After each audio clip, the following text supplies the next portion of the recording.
Is it Molly or? It's me. I'm recording. Oh, hey, Oh, you are hey, Molly. recording. Are you, Molly, are you also like letting people in the waiting room? Yep, I will be in charge of that.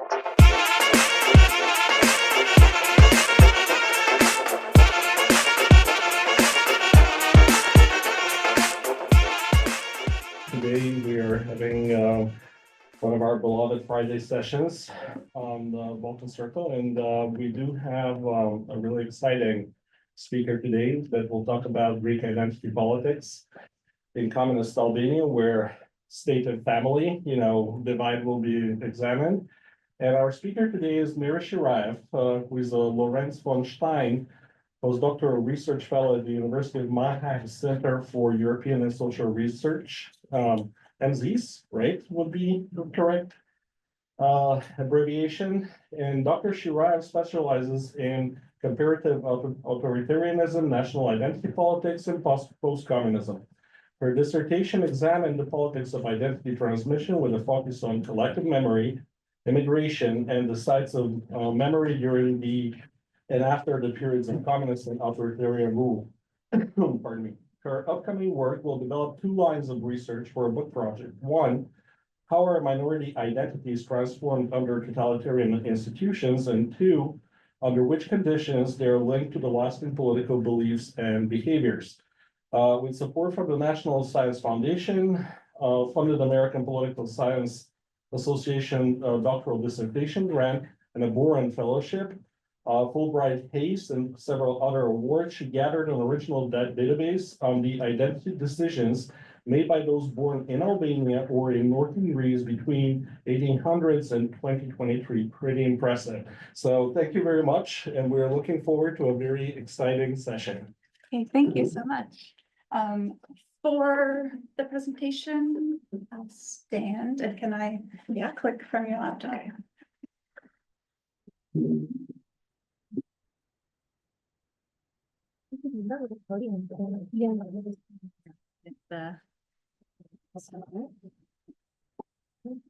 It's not moving. I think we have to.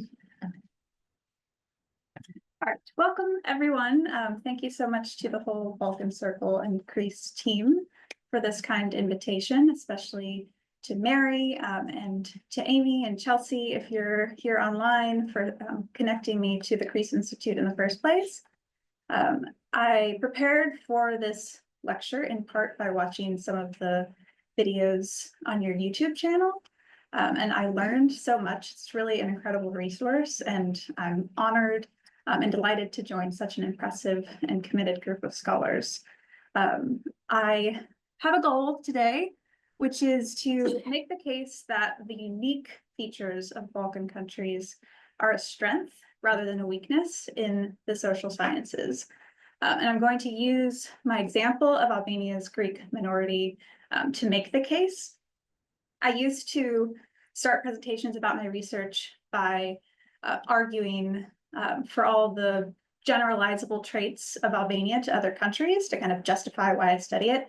But I'm taking a different approach today. And instead, I'm going to focus on the particularities of Albania as unique strengths that allow us to build more theory and understand more universal topics like identity, borders, and gender dynamics under state repression, as well as immigration.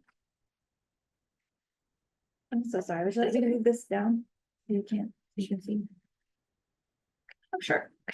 Thanks. So I've sort of sequenced my talk around those three themes. I'm first going to give you an idea of what specific question motivated my research in southern Albania, which is why are some parts of the Greek minority identity very highly politicized, but others are not, which is kind of a empirical, controversial case that I have to make in the first place, but I believe I can do so. And then next, I'm going to share with you a rather unexpected finding from my research that is, I have a partial explanation for, but I want to open it up for the discussion of what might explain it. And that relates to gender dynamics during the late communist period in Albania. And next, I'm going to very quickly introduce the future of my research, which I'm looking to expand outside Southern Albania and see what happens with these populations and their memories of communist era repression after they immigrate to a new country, which happened largely in the Albanian case, either to Greece, Italy, and more recently to Germany, and of course to the US as well. And then I'll conclude with a call to action to embrace particularity as power. And it's a call to action not only for this room, which is probably preaching to the choir a little bit, but also for myself to take this up more seriously as a book project, which I will share a bit with you about. So first, I'll give you kind of the broad strokes themes of the literature that first made me interested in identity. So the way that I tend to group literature on identity is first in this theme that identity is seen as fixed and something that is continuous, connected to some sense of history, even biology. This is the primordialism group of literature with Samuel Huntington as kind of one of the most controversial figures to make this case. And the version that I like a bit more is Clifford Geertz's, where he's like, maybe this isn't actually the case, but people perceive it as such and they experience it as such. And then to put it more in the context of our region, a philosopher who just passed away recently, Christos Ioannidis, fits this category. And then there's the constructivist side of the debate, which sees identity as more fluid and constructed by political and social processes and able to be changed depending on the context. Benedict Anderson's Imagined Communities is kind of the archetype example of this, but also more specific to the region would be Malcevic and somebody in this room, Standardizing Diversity from Amy Liu. And then in the Greek context, the contrast from Christos Ioannidis, in my perspective, is Stelios Ramphos. So why is Albania such an interesting case for thinking about these two conflicting theories in the literature? Well, Albania has examples of both playing out, and neither theory fully explains what's going on in the Albanian case. So why does political identity salience vary among Albania's Greek minority population? So here I'm showing you a map of my dissertation data collected from cemeteries. And in particular, if the average script use was Greek versus Albanian or Latin script, then I colored it in blue. And if the majority script use in the local cemeteries were Latin script, I used red.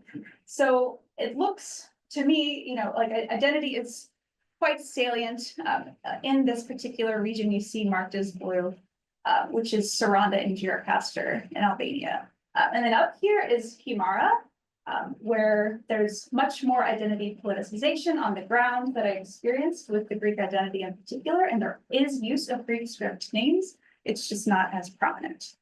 And those are the two main regions of my focus.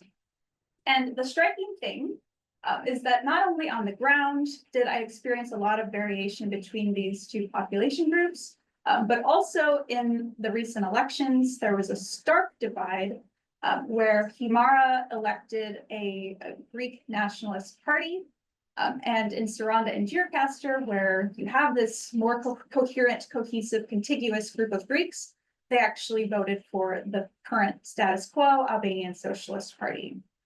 So this is very puzzling to me, very interesting, and I am determined to explain it to you today. A bit of background on my recent research, just to give you a sense that this is a continuation of my research on identity, is that a part of what's missing in this puzzle is the border, which the border was closed from 1945 to 1990 completely, meaning no immigration was going in or out, except very, very limited scale. So I've studied borders at a cross-national scale, just to say, I'm not trying to say that all research that works from the macro level is not worth it. I used macro research to examine the effects of borders during the pandemic. And I learned about the connection between borders and identity in that research project. However, the process of how borders became to be so connected to identity, you can't do with cross-national research. And you really have to look at a historical border closure like Albania. Both of these projects at the macro level and the micro level have consensus, which is that border closures are ineffective as a long-term solution for various crises. But what we don't really know is the connection between borders and identity. That relationship is rather tenuous in the literature, and there's a few reasons for that, which I'll get to in a second. Okay, so the border theories are basically a continuation of the themes that I mentioned before between fixed identities and fluid identities. And when borders are covered in literature, it's almost always connected to a very negative outcome. And I love consensus, and Albania does not disprove that.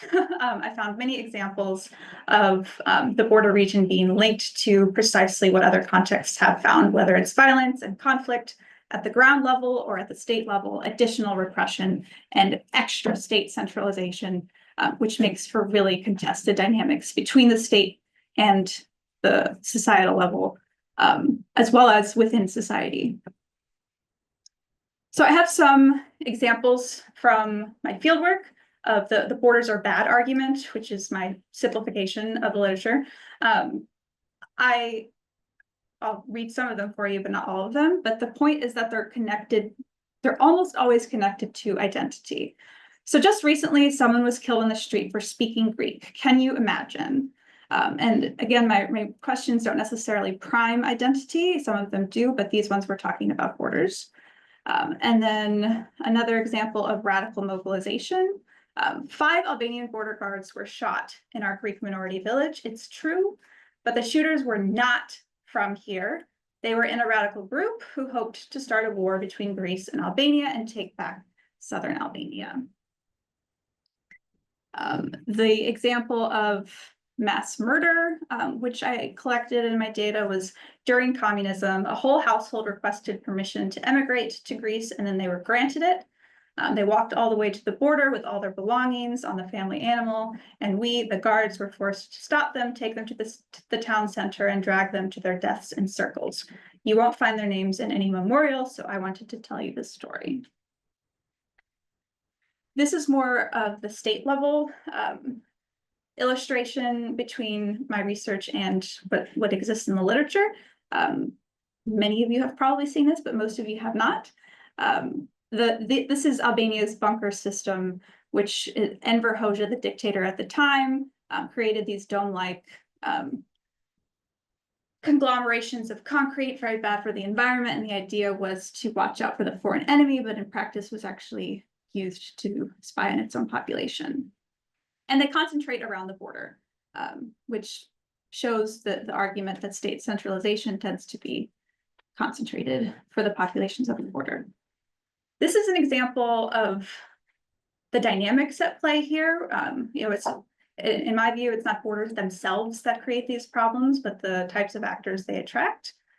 So this is an example of a Greek-speaking woman in Albania telling me that she had memories of the Greek state coming in the 1990s and encouraging them to stay living in the village that they were living in. And she was like, no, like, we can't live here. We don't have hospitals. We don't have schools. And they're like, we'll give you hospitals. We'll give you schools. And she's like, well, we don't really have children. We'll give you children. And she burst out laughing at that point. So why does Albania allow us to address some of the problems in the literature? Well, let me tell you what some of those problems are. First of all, it's not that there is not many consensuses in the literature, fantastic literature. It's just that identity transmission takes time.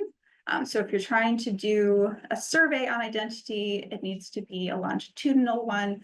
And this is often very costly to engage in. Also, there's different types of processes for identity transmission. And it's really hard to disentangle whether immigration has occurred or assimilation. So if the population content changes over time, unless you have really strong data, it's hard to say whether people moved in or people changed their minds about their identity. So there's assimilation, integration. There's also a bit of both, where you see people assimilate and then resurge in their identities. The content itself differs. So there's ethnic content, religious content, occupational content. It just goes on and on. It's a very broad topic. And most of the assimilation literature really focuses on the one-way process of assimilation, which creates an identification problem. If people have, in fact, assimilated, it's really hard to find them. And if you focus on a smaller context with a longer timeline, you can address each of these issues, especially in Southern Albania. Why Southern Albania? So just the fast and dirty historical version, or the historical context of Albania relevant for identity and borders. So Albania first declared independence in 1912, which makes it a relatively young country from the Balkans. And it also means that it's young enough to have really strong records for almost its entire national period, and old enough to really say something about how identity changes over time. 1945, a communist dictatorship took over. It was Stalinist inspired. And after that, a complete border closure was in place for almost 45 years. And before that, there were many diverse ethnic groups. And after that, only two were officially recognized in the state regime, the Greeks and the Macedonians. 1967 is an important year because that's when Mao's Cultural Revolution was enacted by Enver Hoxha. And just to give you a sense of how important it is, the early period of communist Albania was authoritarian. And after the Cultural Revolution took place, there was a significant shift and it became more of a totalitarian regime, meaning that you had to get permission to visit the next village. The rules were such that you could do very, very little from 1967 to 1990. You had to give up your religious symbols to youths who showed up and took all of your identity symbols. If anything was considered to be religious or Western in any sense, the images had to be removed. In 1991, the communist regime fell. And each of these time ruptures allows us to say something and fill in some of the gaps about literature on identity and borders. So coming back to my research puzzle that I mentioned before, this is the same puzzle, but kind of reframed. So why doesn't political identity salience correspond with the border in this case? So when I'm talking about identity salience here, I mean connected to identity politicization. And I actually tried to kind of say, like, this is where fixed identity is prominent in Albania, and this is where the more fluid identities are present. And then I realized, like, that's the puzzle that I'm trying to figure out, why both theories are prominent in this region, in particular in connection to conflict, with Himara being more connected to conflict even today, and Saranda and Gjirokastër having significantly lower levels of ethnic conflict. And the explanation that I have for this is a term that I introduced for my research program called multiethnic identity engineering. And this is when a state formally recognizes more than one distinctive group within the nation state apparatus, but represses others for its ideological and territorial objectives. There are parallels, direct parallels to Stalin's kolonizacja policy. Enver Hoxha was trying to be as Stalinist as possible. However, what multi-ethnic identity engineering emphasizes, different from the recognition policies or the recognition aspect of the policy, is that in addition to recognition, there's repression going on. And this is why I thought a term was necessary, to look at both sides of the coin at the same time, both repression and recognition. Now, depending on who I'm pitching this case to, if it's Greeks, for instance, they're often surprised that Greeks in Albania were recognized at all. And if I'm pitching this to Albanians, they're often surprised that Greeks in Albania were repressed at all. So I think it's important to study both at the same time. And this is from the archival research that I completed. I mapped out where there's strong evidence that a Greek minority existed before 1945 at levels of 99% or above, using linguistic data, but also I've interviewed some of these people who have distinctive Greek dialects from the region today. And also their schools had to be closed. I used really tight, like really strict criteria for inclusion of the repressed group. Of course, other people were repressed too. But for the scientific edge of the project, I restricted the repressed group to this zone. And then for the recognized zone, they had to have schools in the Greek language. And also they had formal Greek rights within the military, and they were allowed to speak Greek in public as long as they were in this recognized zone. If they were in the repressed zone, they were not allowed to speak Greek in public. Okay, so the methods that I use, I've referenced a bit, but I use archival work, as well as ethnographic analyses for establishing the dynamics of multi-ethnic identity engineering. And then for my quantitative scientific claim, I use a difference in differences design, which means that I treat the repressed group as a treatment group and the recognized group as a control group, with the only difference being whether they were repressed or recognized. It's a strong claim. I try to make it as historically robust as possible. And I also use a particular measure, which is first name use. In particular, if they match the names from the region in the generation before, or in, the grandparents' generation. And that allows me to have both a quantitative measure of identity, and you can look at the actual names and draw some qualitative inference for name use grouped into each historical period. Okay, so why names? Using first names, I think, is it's intuitive to a lot of people, but for some, it's not the traditional measure of assimilation, which would be language use, geographic variation, and those sort of things. But I think in an authoritarian context, names are fantastic. Not only do they capture time in and of themselves, because when you name a child, you both think about your past and you think about the child's future. But also because state statistics are not so believable. If you're from a region where you say, oh, we're Greek, and they're like, no, you're not. But in the Albanian context, you were allowed to choose your child's name. And there were, of course, strong norms created around choosing names that would be compliant with the communist regime. But it was not the case that the communist regime named your child. I confirmed this in my fieldwork in both regions, and there was a dictionary of names that the communist regime suggested, and that those were present in every civil registry office. Latin, by design. No, it's bizarre. So those booklets were in place at every civil registry office, but most of the people from these regions did not choose names from those books. Even in Albania in general, very few names from the book became really popular. More often, there was like this negotiation or compromise where names emerged that were after things like flowers or lions or specific birds from Albania. So Violetta and Leonida is something that came up in the Greek context. And before that, the traditional names were more orthodox, like Maria or Yani.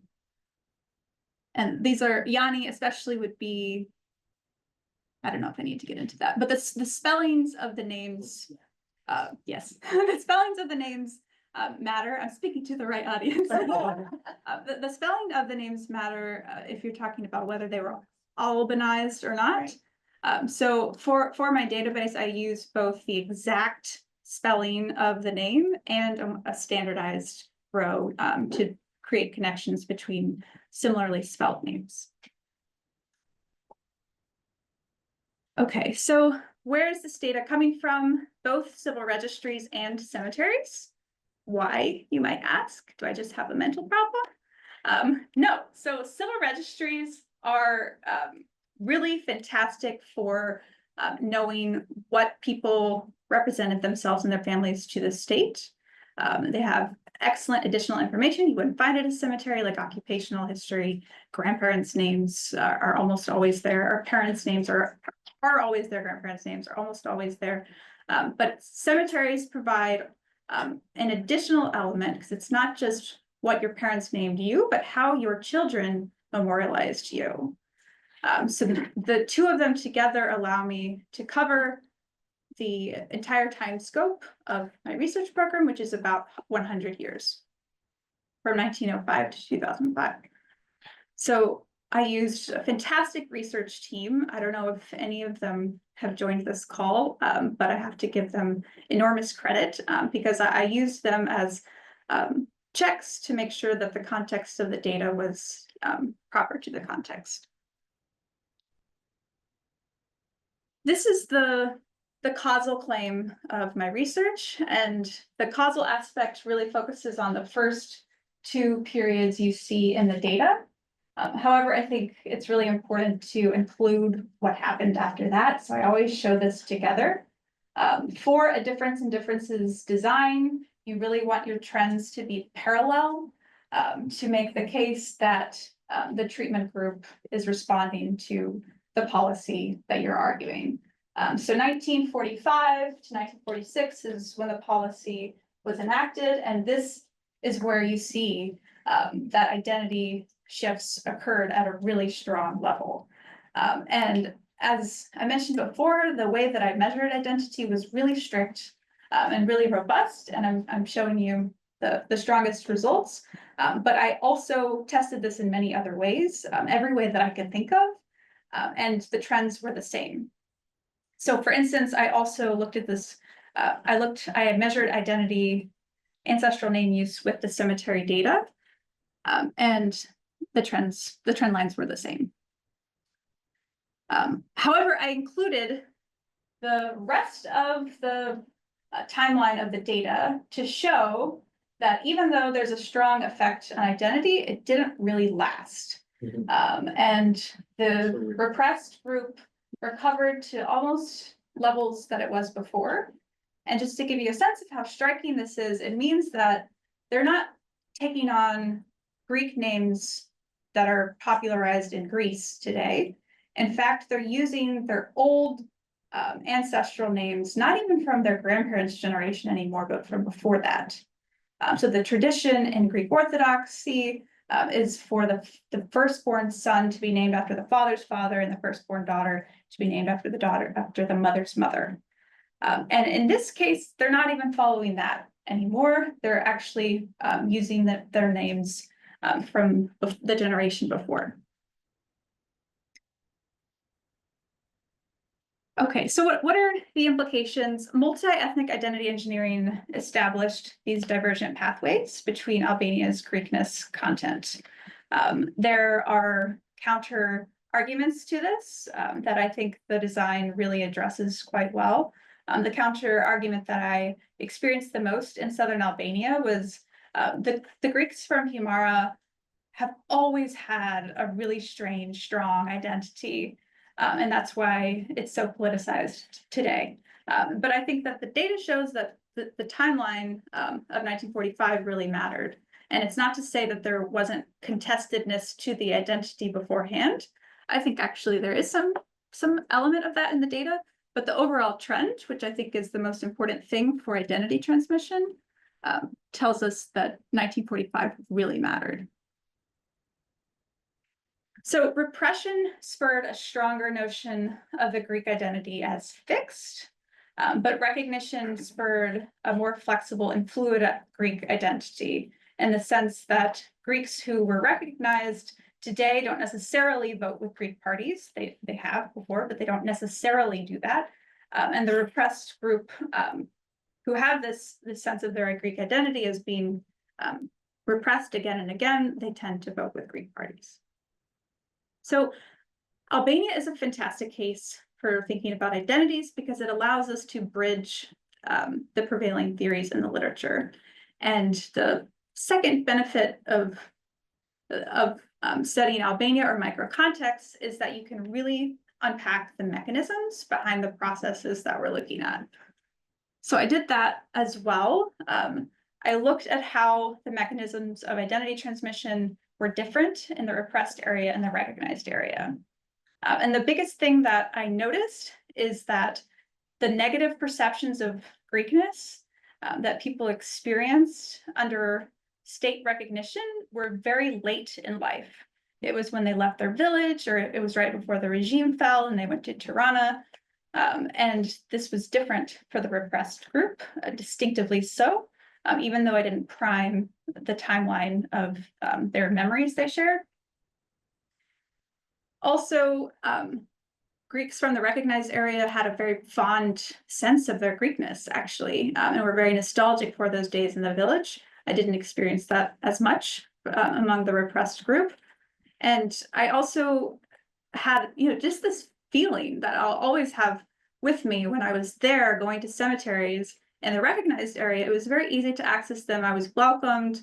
People would stand with their hand around the grave and ask me to take a picture of them with their Greek script ancestral grave.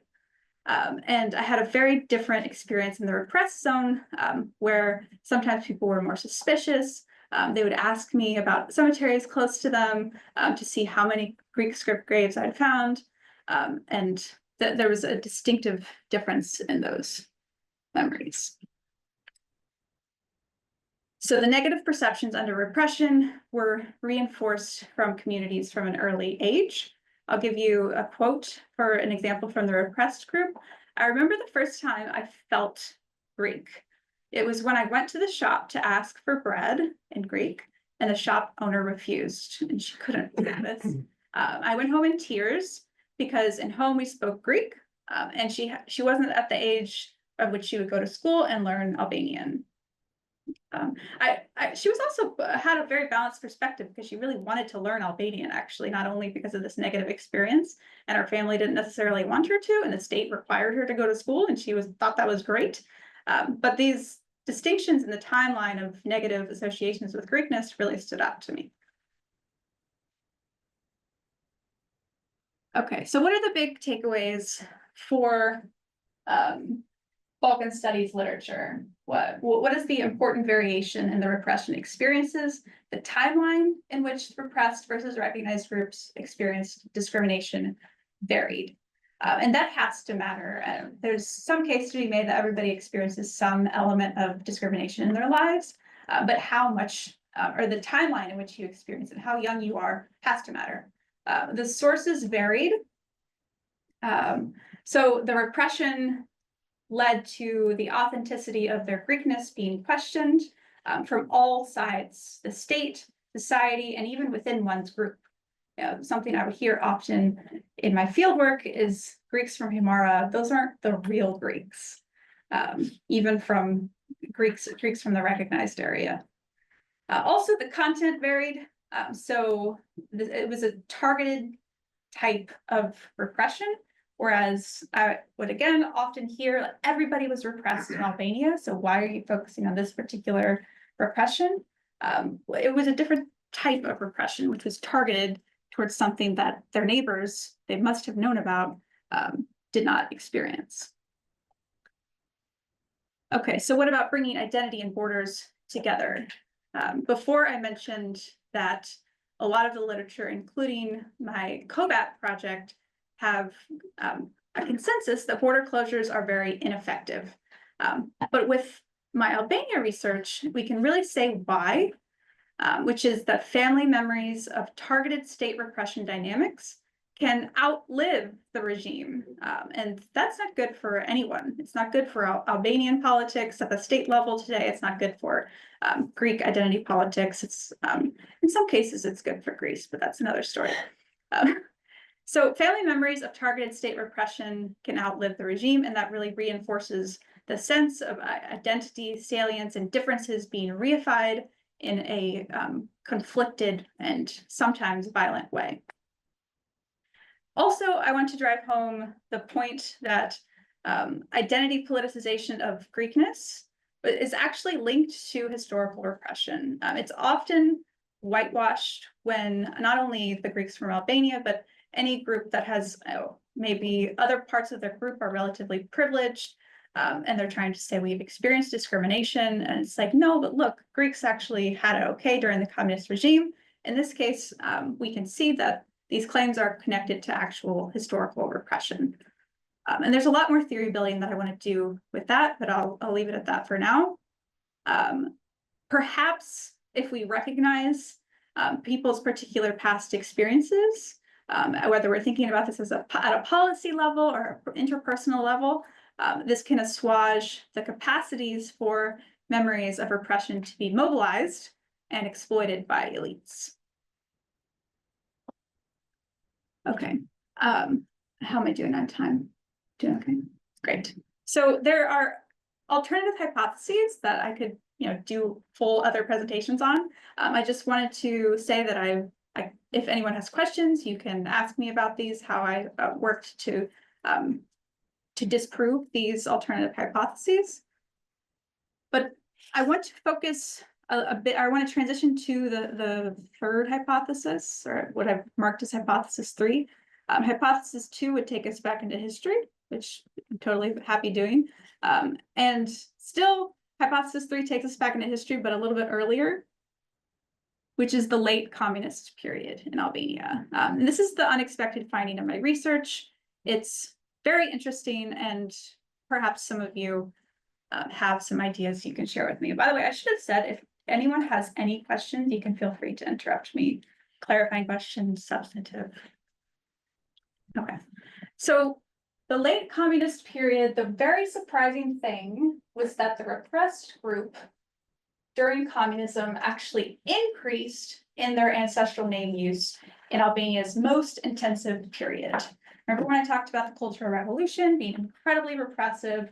This was shocking. And I knew even from just looking at Muslim names versus Orthodox names, neutral names, that almost all the trend lines would go downwards. So that all the downward trending lines were not surprising to me and exactly in line with my expectations. But the upward trending line didn't make sense to me, and I thought it was a data problem. I really looked into it. It's not. The trend line increased, particularly among repressed Greeks.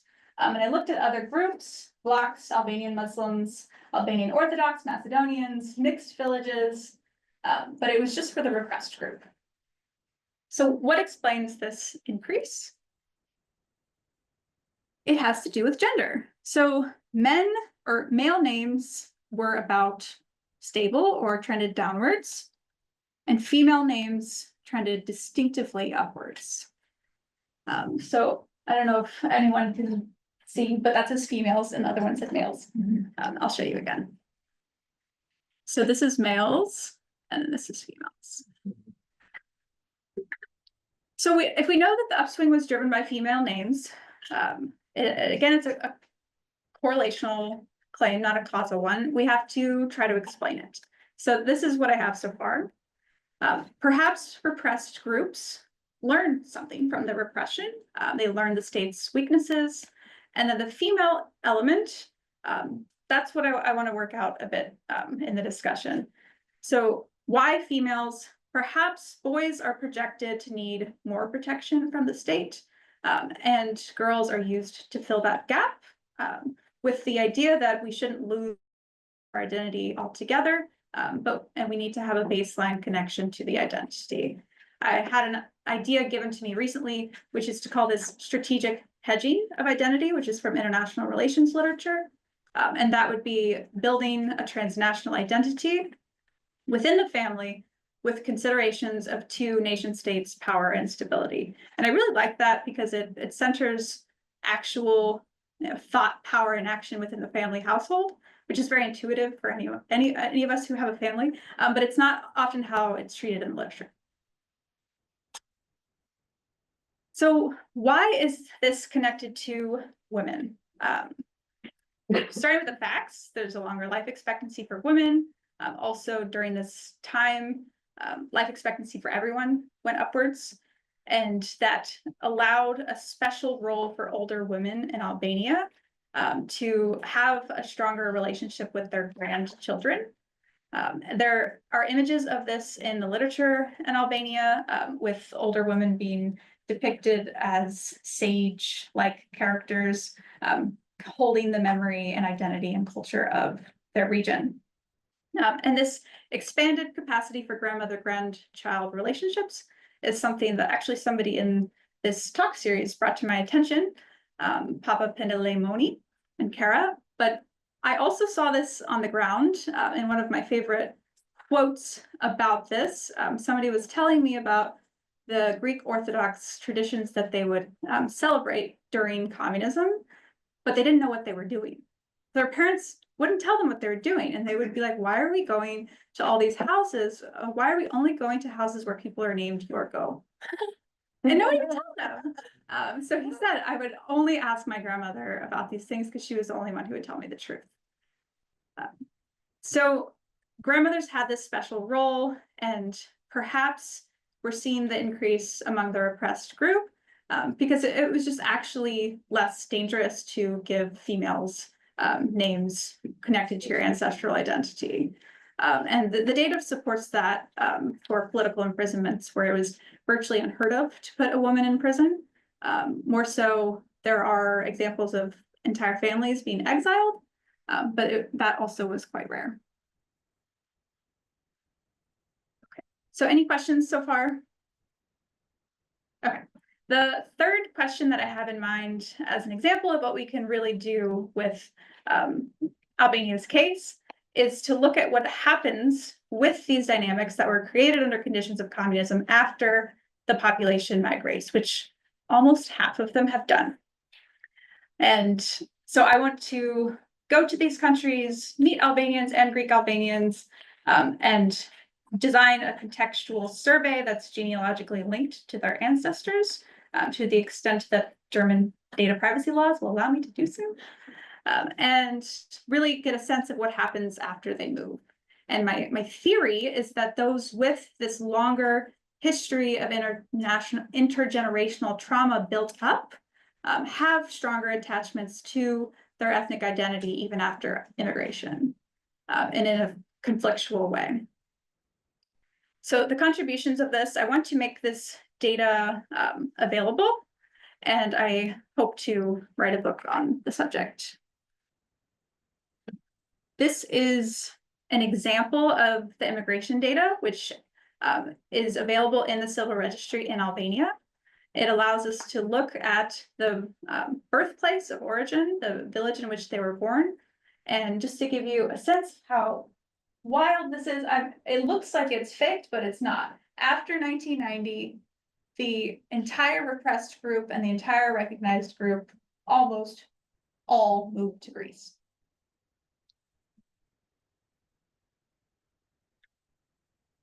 So some concluding points. The particularities of Albania's political and societal landscape are precisely what allow unique contributions to social scientific literature. It's multi-ethnic identity engineering that explains the variation we see in Albania today among the Greeks. The unexpected finding is that gender and repression experienced together played an important role in the periods of the most intense repression. And my future work hopes to expand this, build and test theory on identity transmission, look at the mechanisms of gender dynamics after immigration from post-communist contexts. So thank you so much for your time. I hope I've encouraged you to embrace the particularities of Balkan research as real power for mechanisms, theory, and also there are generalizable cases to be made between Albania and other countries, but start with the particularities is my case.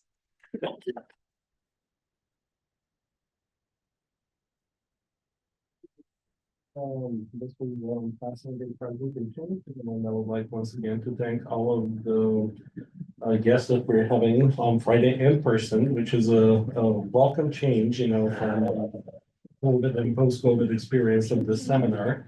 And we're back in business. So thank you very much for showing us a case we're highlighting your research, which actually opens multiple avenues for thinking about the Balkans and the potential in several ways. So I think that I'll start with general comments, and then what we do is we open the floor for questions that are collected online or from the participants here. First of all, I'm delighted that your research is of mixed design, and it's combining sort of the innovative ways for using data in a region that sometimes archives are not necessarily very friendly for the users, and we know how much time and energy is taken in order to build a relevant databases. What I think that is sort of the huge plus, of this type of work is that my understanding, the first project was actually theory testing, and now you were able to actually go from theory testing to theory building based on some of the variations that you were finding, which are fascinating. What I think is really impressive in your work is that the fact that you're able to put sort of Albania as a generalizable case, and that will sort of inform us about the effects of repressive regimes and sort of the long array of those, even with something which I've taken for myself, the memory outlives and sort of the history of trauma and making and remaking.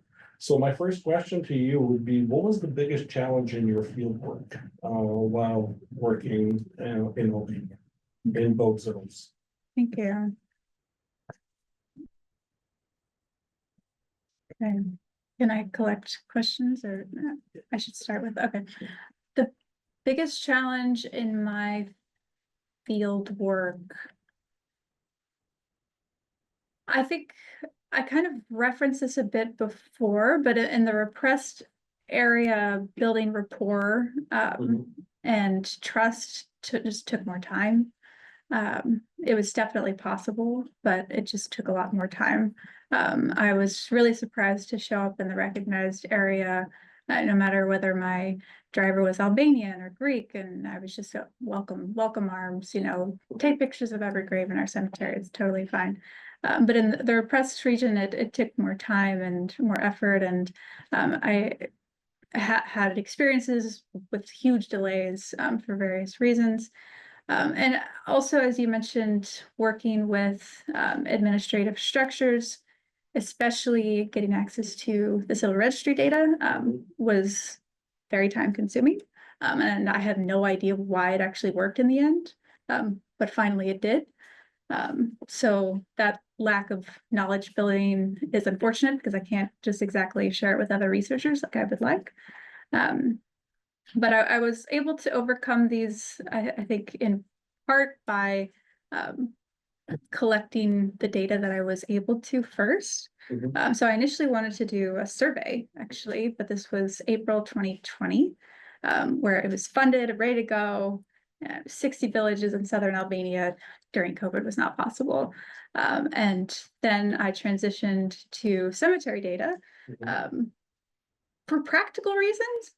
Which is a huge inroads, I think, it's one of the most original one. I was to ask you, whether the data is available and searchable for the one that you have built, the data set. It is not as of today, but it's my goal to make it accessible.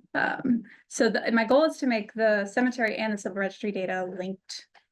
And I was thinking that one of the suggestions, and then I'll open the floor, is, in my mind, immediately when you were talking about those both, and, I'm so happy to hear that nonchalantly you were saying, well, people are taking pictures versus, and I myself, originating from the region, can imagine how some of the lack of trust, especially in repressive zones, this is, for instance, in Bulgaria, if we go to mixed population zones, and I'm asking to take photographs, of the cemetery, I don't think immediately, people will recognize me as, even if with the purest intentions of researcher, but, always there is a talk about why, and where, and, who sends you. But anyhow, superimposing, some of the data, even visually, I think when you were showing us the, sort of the different zones and different colors. And if you overlay this with the cemetery data, I was curious to see what would that look like. Can you restate the question? No, it was just a comment. It's not a question. I just thought that, my question was whether the tombstone data is, open, and you've answered it. Just thinking, like, if I had the power to play, with the visuals, what would I do? Well, I would love to do that with you at some point if you're willing, because I can do it all day long. Well, I'll do a question, and then people online too, if you have questions, raise your hand or put it in the chat. So I guess I have a lot of questions, but one thing I was thinking about was, thinking through the kind of relationship between various Balkan nations and the Greeks historically, and kind of going back to the 19th century, like for Bulgaria, for sure, it was the double yoke was kind of the way Bulgarian nationalists were talking about, wanting to kind of free themselves both from the Turkish kind of political yoke and their spiritual yoke, or the Greek control of the Orthodox Church, which was kind of holding them down and holding them back. And so the Greeks became a remnant of empire in a weird way, even though they weren't like running the empire, they were running the Orthodox part of it, through the Orthodox Millet. So it was like a sort of two-pronged empire in sort of their minds in terms of national liberation. And then, of course, as a nation state, it's those remnants of empire become representatives of the past, sort of repression in a sense. So I'm wondering if, like Albania, the relationship would be a little bit different for sure, but still they have both the sort of Turks and Greeks kind of legacy of the prior periods to kind of deal with in constructing a national identity and moving forward, and the way they think about those groups. So I'm wondering if the Greeks were also, if that was part of the layered kind of idea of who the Greeks were for Albanians, but to combine with that, both, I'm assuming Albanians as Greeks or as Bulgarians had a lot of elites who assimilated into Greek culture historically. And so there was, I think, a fluidity on both sides of like claims that, oh, those are really, the Greeks are sort of like all these Orthodox populations are really Greek. On the other side, oh, they're really Bulgarian or Albanian. So assimilation becomes this kind of layered understanding of the past as sort of claims.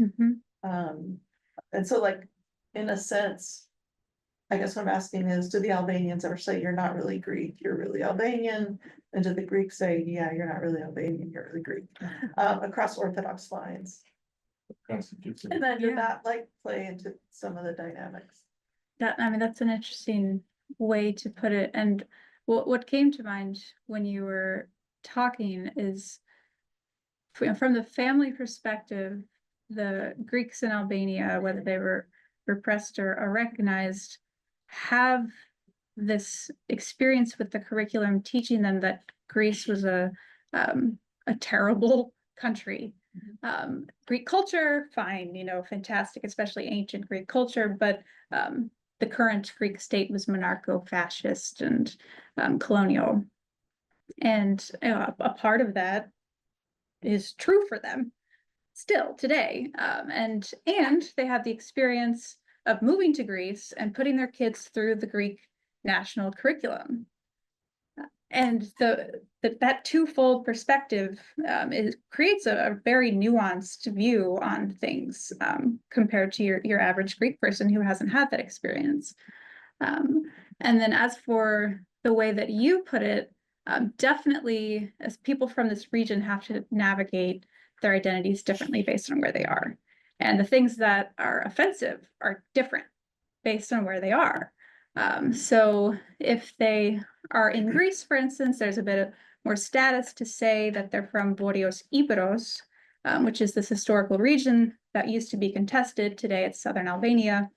And Greeks are like, oh, so you're not the bad Albanians, you're part of us.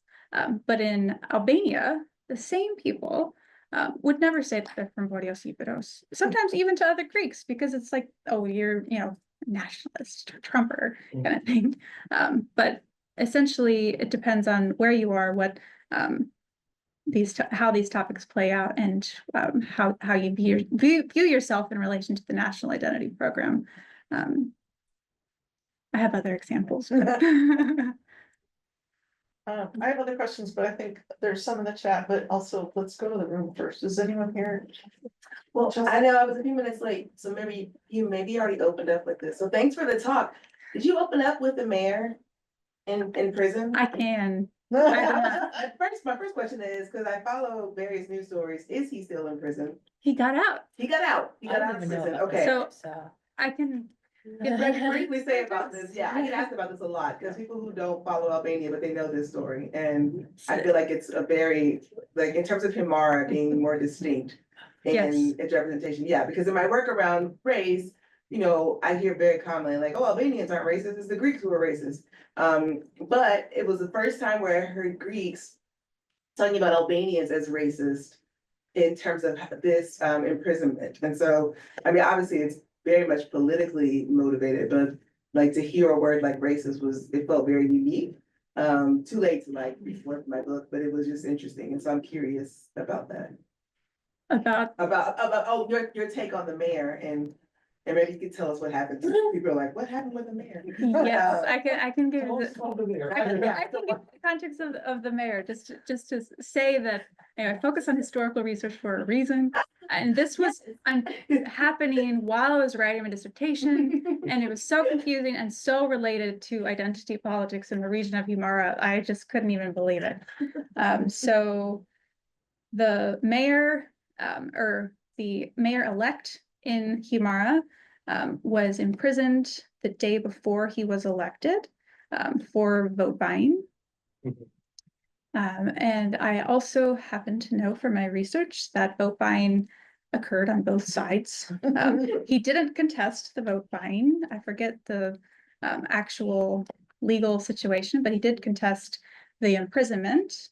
And after that, Greece moved to make him a member of the European Parliament, and he won. So this created, a human rights claim against the current Albanian state. You need to release this member of European Parliament. First, they did allow him to attend it's like the inauguration. And then most recently, from what I heard, they did actually let him go. And I was, trying to get all my facts straight before this talk, trying to remember the actual name of his political party, whether it had the word Greek in it, I don't remember. But now when you Google his name, it's like, it's New Democracy, which is the party in Greece. He's a member of the European Parliament, which is wild. So what was the second part of your question? Race? Oh, well, it's just that, so when that happened, because I think he maybe bought 8 votes, but he won by more than 8 votes. I think it was like maybe 8 people were paid or something like that. And so that was really interesting to me too, but He still won, is what you're he saying. still won, yeah, But so he he didn't won. ever get office. Yeah, whatever number of votes, it was not relevant, but yeah, no, it was a situation in which, for one of the first times, so I hear a lot of rhetoric about, Albanians. Not, one of the reasons why my research is on race, it's not about racism, but one of the reasons why Albanians think there's no race in Albania is because Albanians aren't racist, but the Greeks are absolutely racist. And so it's really interesting though, when this happened with the mayor, it was one of the first times on social media, for example, I saw Greeks saying Albanians are so racist. And so it was really unique to me. And so I was just, because of to put a Greek, person in prison because they don't want to see him in power. Is how the story was getting framed, which I thought was really fascinating. In terms of what went down, even though, yes, vote buying is actually pretty common in a lot of local elections across the Balkans, not even just Albania. But it was the way Albanians were framed. typically Greece is framed as like the country in power. It's the European country as defined by the EU, right? It's the border where Albanians were allowed to Greece. And so it was just really interesting how that story played out in Hamara, yeah. And I don't go south that often as we talked about this, so it's really fascinating to see that. I hadn't thought about it from that perspective with the fact that he turned the narrative basically. Yes, yes, exactly. Which was a power move. And I can talk about race in Albania, but Yeah. let's come back to it. Mhm. Yeah, well, that's nice, just the one thing I wanted to make a remark, are we still on the same page, like Chelsea, that this is a case of a slick politician from, a minority party, that is in prison for vote buying, right? Yes. Oh, yeah. Okay. So, no, just that, bad attempt at humor, we're familiar because there is a series of elections. Elon Musk. No. Which. It's coming, this weekend would be Bulgarian, and the whole narrative revolves both parties. Who buys more votes, I right? mean, going back to Mary's original point, Albania, once again, a case study, tell us everything we need to know. But the reason is, and I want to escape away from this is just the whole thing is what I want to make a point is that very logically, the minority will, try to protect them because of the immunity, which is involved, and, human rights claim, as you said. So makes sense that, it's a clever political move, I would call it. So, if you allow us to go further, I see that our colleague Deggy, can you hear us? You have You have your hand up, so we're gonna let you. yes, so Yes. Hi, can you hear me? Yes, okay. Hi, Mary. Thank you for sharing this really interesting and very creative work. I truly enjoyed learning about Albania to begin with, and to see the really great research you have done in this project. And as someone who is from and is interested in another small country, Mongolia, I also appreciate you making the case for really embracing the particularities of this kind of smaller, less often studied countries. So thank you for that. I have two questions. One is a clarifying question. I may have missed it from the presentation. Can you tell us what determined which areas were repressed versus recognized?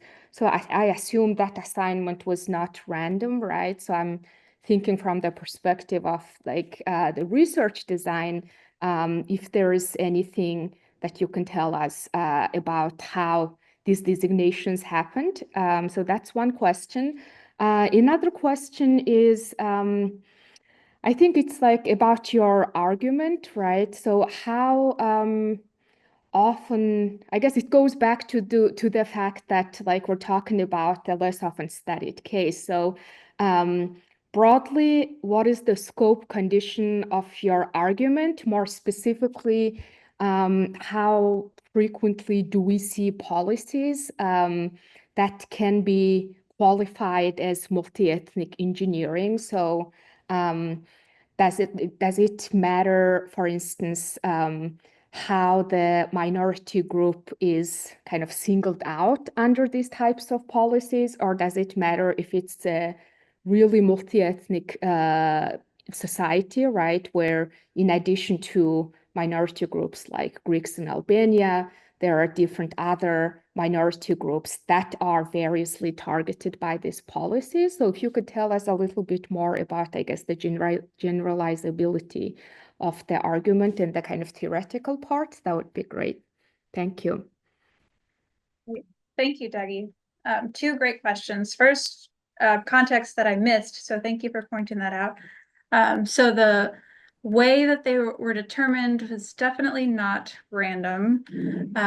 However, there were historical conditions that I tried for a while to make the case they were as if random, and then eventually chose the method difference and differences, which doesn't require this really strong assumption of randomness. So the way that it was determined is that Enver Hoxha followed Stalin's ideology quite closely, which has this argument that nationality is tied to territory. So the Greek minority that was recognized in the end was a contiguous group. And the group outside of that, even though they were also trying to make claims for their Greekness to be recognized, didn't have that perfect continuity. And they also, one of their villages boycotted the 1945 election, which must have pissed Enver Hoxha off. I reviewed those records.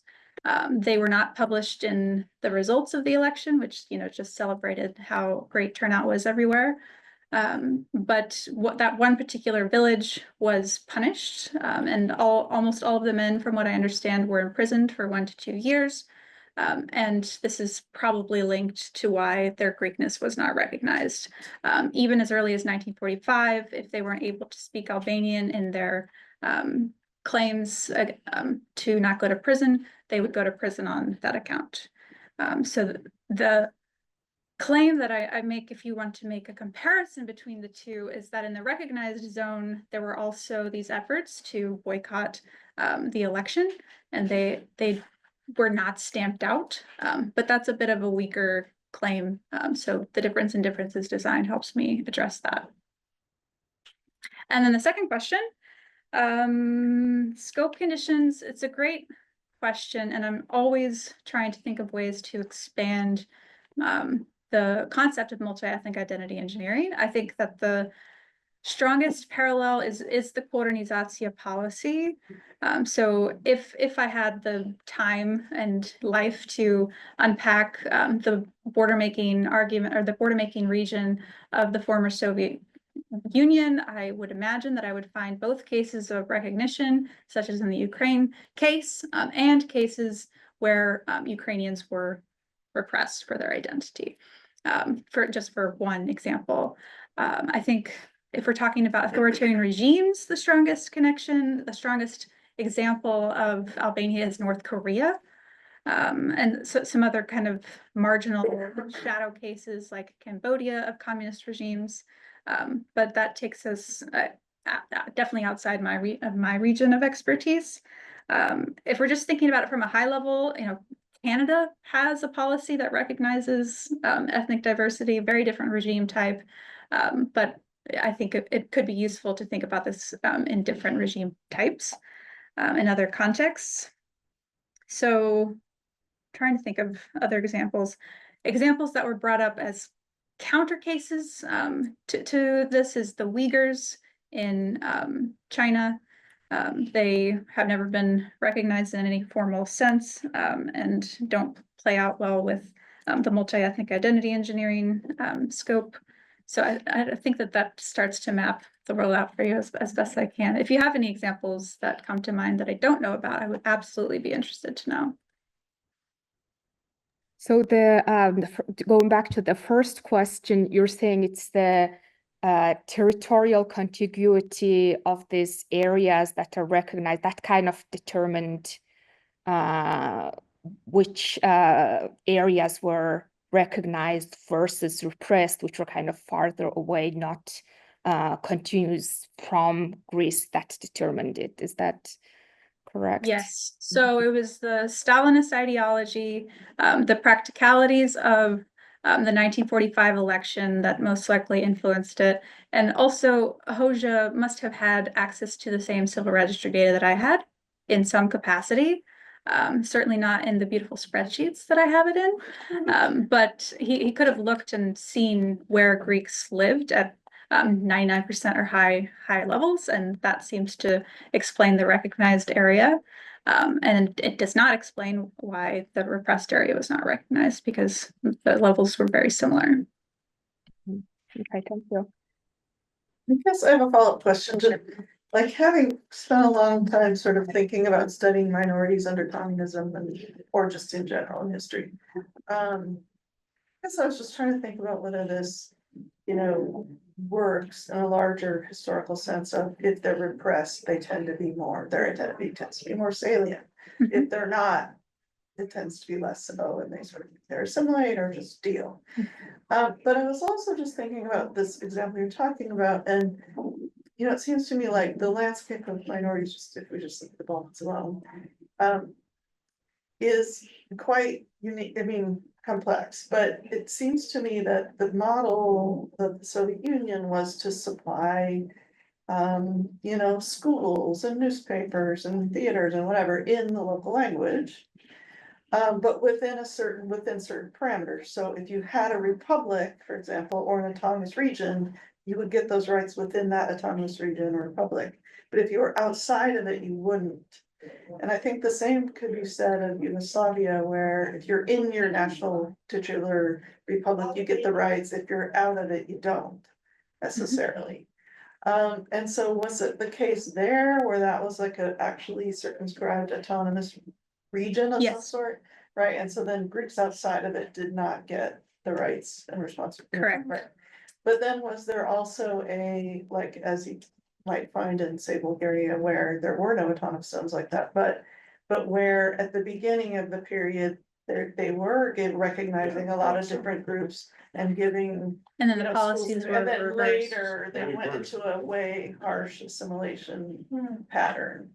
Did that ever happen, or did that zone kind of keep its sort of rights the whole time as a sort of steady? That's a great question. And when I first started thinking about the generalizable traits of Albania, I would Yeah. say, because Stalin first recognized them and then repressed them, it's really hard to disentangle the effects of this. And in Albania, there's not strong evidence that happened. I mean, there's general repression that increased for everyone after 1967 across the board, absolutely. And it was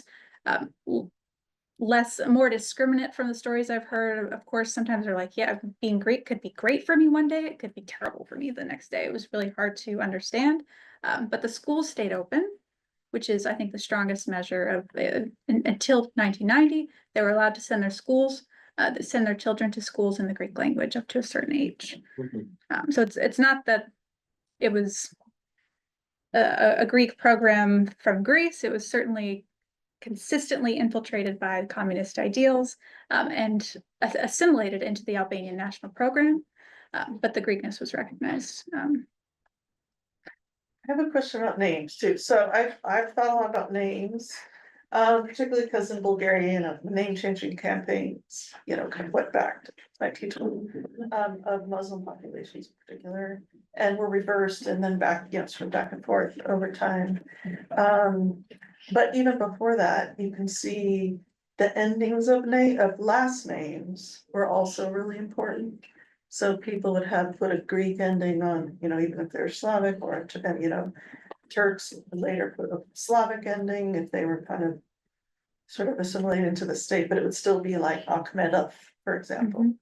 So did you not look at last names? Because I think last names are also super important and fascinating. And so did you not look at last names? And then also with the cemeteries, I know in the Bulgarian case, a lot of the Muslim cemeteries were actually like, or, in other cases in Greece, I know Jewish cemeteries, other cemeteries have been, mowed down. I mean, the stones have been pulled out and removed, and, so there's like, I'm wondering if there's some empty spaces, or if there's some missing cemeteries.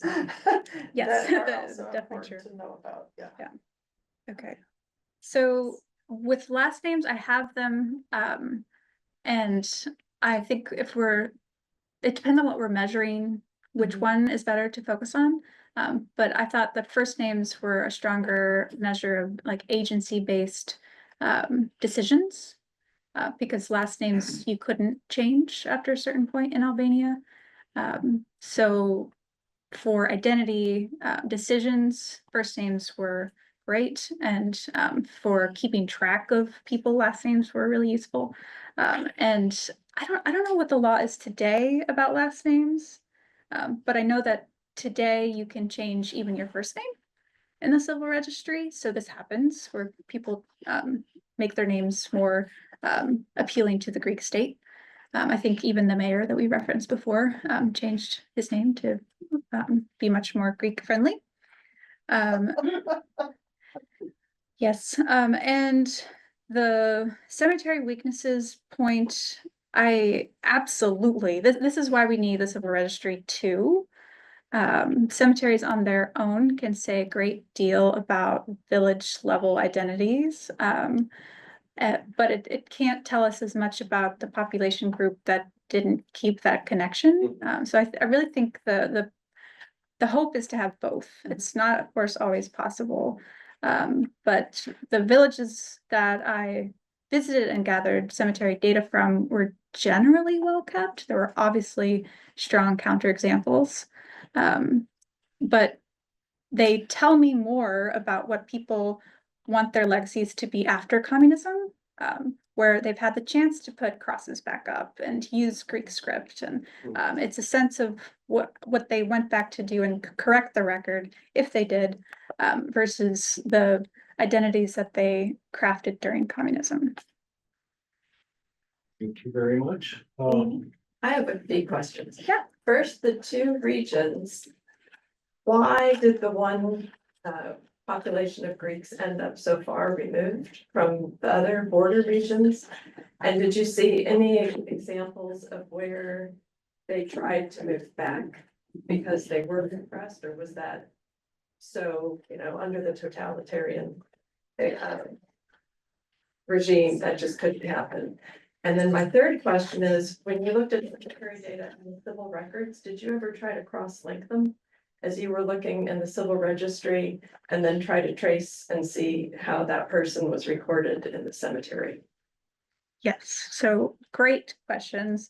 A part of the terrain difference, if I had the easy access to the map, I would pull it up again, but I'll just tell you that there's a huge mountain range between the two of them, which is why there's kind of an empty space there. And historically, the pre-communist period, which is where I start thinking about this group, they had already been living and settled there for several generations. So it wasn't that they necessarily had strong links to the other region already. There were cases of intermarriage before, but it was so rare. More so, the tradition at the time was to marry within your own village. At max, the village right next to you. So only what the dynamics you're describing, which make total sense, really only started to happen after 1990. To more easily claim Greek minority status in the Greek state and facilitate the migration process to Greece. So that happened, but more so when roads were reopened and relations were reestablished. And then for the second question, absolutely, this linking process is possible with the current state of the data. It takes manual work, so I'm trying to make it more integrated. But occasionally I would look up to see, what the names were in relation to the state versus what they were memorialized by their children afterwards, to see if there's continuity. And there almost always was. The only differences were usually spelling, and definitely use of Greek script. There's no Greek script in the civil registry. Even though FamilySearch.org says there is, I have never seen Greek script in the civil registry in Albania. So there's small differences between the two that allow you to say, maybe how religious the person was. But the continuity between the information is quite strong, I would say. And the changes are interesting. When people change their names, it's always interesting, but it's pretty rare. Well, there's one last question in the chat that I wanna get to before we end this session, and that's Dan T. Stan, do you wanna ask your question, or do you want me to read it? Can you hear me? Okay. Thank you very much. Okay. The statements about the negative perceptions of Greekness, and particularly as people get older there, as the people got older there, they had these fond memories of village life. Would your data be able to parse out differences between, I may be asking this question the wrong way, but anyway, the difference between those that nostalgia that is kind of part, I think in some people, a natural part of aging, and those feelings of fondness that were specifically as a result of this phenomena, this influence. And thank you very much. Thank you, Dan. So the nostalgia aspect that I found in my fieldwork among the recognized zone was distinctive from the interviews that I did in the repressed zone. It's not to say, I think that it's an interesting and correct point that some aspect of nostalgia for our childhood is natural and normal and comes up in these conversations. It was the difference between the two areas that really stood out. And I think a strong example of it is that Enver Hoxha gave a speech on how much he loves the Greek minority in the recognized zone. And when I would talk to people about this speech, there were different feelings about the memory, and the eyes lit up, even for people who have very nuanced views today, remembered feeling this strong sense of pride the day that Enver Hoxha spoke about the Greeks in Albania, and that was particular to the recognized area versus the repressed area. I'm not sure if that answered your question. Dan, thank you very much for asking, and I think that we're approaching the time. Mary, quite obviously, by the amount of questions, quite obviously your work is exciting. But as we're at time, we would like to thank you very much for having this detailed, fascinating presentation. So thank you for your great work.